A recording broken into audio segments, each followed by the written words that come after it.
If you haven't been sanitizing your PDF files, it might be time you started.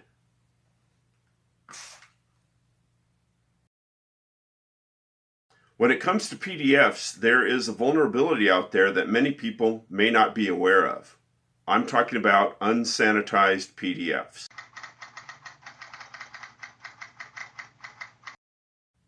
An unsanitized PDF file contains metadata that could prove useful to cyberattackers. By default, when you save a file to a PDF, things like who wrote the document and their email address, the document editor they used, the operating system they used, and the path to the file may be saved internally in the file, although you wouldn't be able to see it when you edit. All this information is part of the PDF's metadata.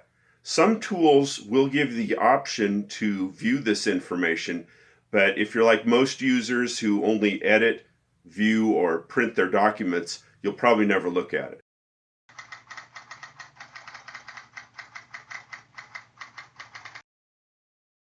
So why is this a problem? Let's say your organization created a white paper in PDF format and saved it on their website for the general public to download. Now, if the metadata in that file showed that the author used Windows 7, everyone who downloaded that file would be able to discover that the organization is not keeping their software current.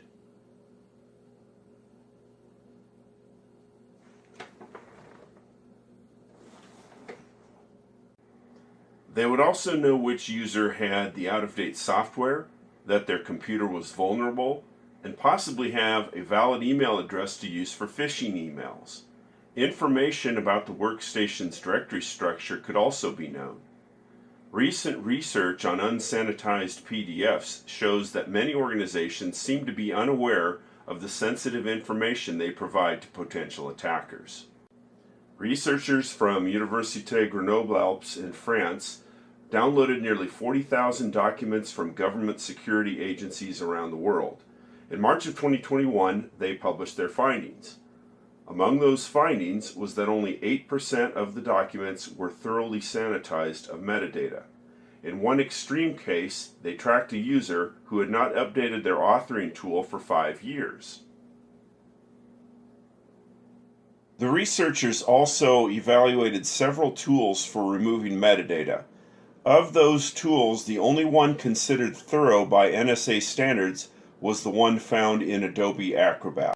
So if government security agencies aren't doing a very good job of sanitizing their PDFs, it's conceivable that other organizations aren't doing a good job either. It's important to be aware of the cyber kill chain.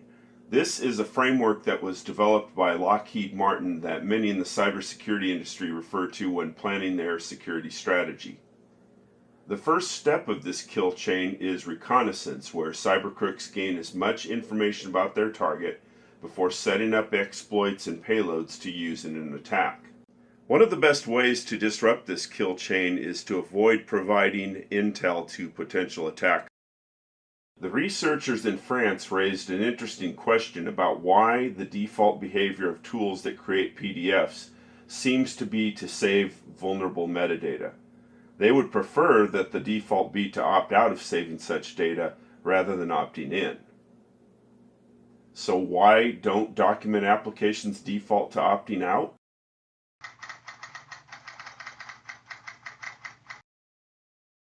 Part of the reason for this is that some users may actually want to save the metadata to their PDF files. They're using something like a sophisticated document management system where thousands of documents could be stored, and without that metadata, finding the file that they want is like looking for the proverbial needle in a haystack. As a result, the debate about opting in versus opting out when it comes to saving metadata in PDFs probably won't be resolved anytime soon and is beyond the scope of this video. But the important thing is that organizations are aware of the metadata in PDFs and how they can be used to facilitate a future attack. Whether or not a PDF should be scrubbed of all metadata is going to depend a lot on who is using that document, who has access to it, and what it will be used for. It's really only a question that the organization that owns that document is best equipped to answer.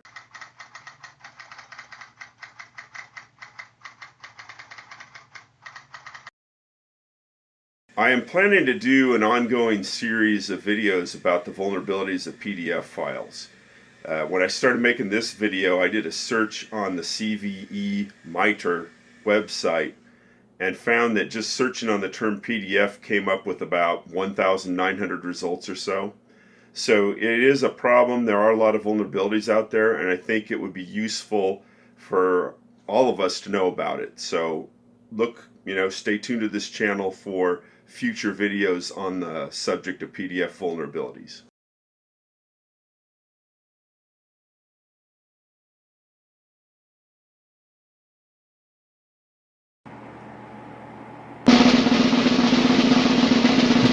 Ow!